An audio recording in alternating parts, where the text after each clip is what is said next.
Hi, நான் doctor Divya from Divya டென்டல்ஸ். இன்றைக்கி நம்ம ஓல்ட் ஏஜ் பேஷண்ட் பல் இல்லாதவங்க பல் வச்சா முக அமைப்பு எப்படி மாறும் அப்படிங்கிறத பார்க்க போகிறோம். இப்போ இந்த பிக்கில் நல்லா கவனித்து பாருங்கள், அவங்களோட லிப்ஸை எவ்வளோ ஃபோல்டடாக இருக்குது, பல் வச்சதுக்கப்புறம் எவ்வளோ நீட்டாக மாறுதுங்கிறத பாருங்கள். இந்த மேல் பேஷண்ட்டுக்கு கீழே 2 பல் இல்லை, மேலே ஃபுல்லாகவே பல் இல்லை. அவங்களுக்கு நம்ம கீழே மட்டும் எடுத்து மாட்டுற மாதிரி பல் செட் கொடுத்துருக்கோம், மேலே ஃபுல் பல் செட் கொடுத்துருக்கோம். அவங்க கான்ஃபிடெண்ட்டாக நல்லா இப்போ ஸ்மைல் பண்ணுறாங்க, சாப்பிட முடியுது. அவங்களோட செல்ஃப் கான்ஃபிடென்ஸு பூஸ்ட் ஆகிறத நம்ம பார்க்கலாம்.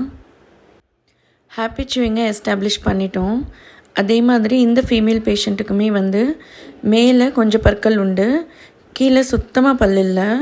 அவங்களுக்கு கீழே ஃபுல் பல் செட் கொடுத்துருக்கோம், மேலே ஆர்பிடின்னு சொல்கிற பல் செட் கொடுத்துருக்கோம். ரெண்டுமே எடுத்து மாட்டுற பல் செட் தான். பல் செட் கொடுத்த பிறகு அவங்களால இப்போ நல்லா கடிச்சு சாப்பிட முடியுது, நல்லா கான்ஃபிடெண்ட்டாக ஸ்மைல் பண்ணுறாங்க. ஹாப்பி சூயிங் இந்த கேஸ்லையும் எஸ்டாப்ளிஷ் பண்ணிட்டோம். இந்த மாதிரி கேஸ் டீட்டெயில்ஸ் தெரிஞ்சு நம்ம பேஜை ஃபாலோ பண்ணுங்கள். தேங்க்யூ.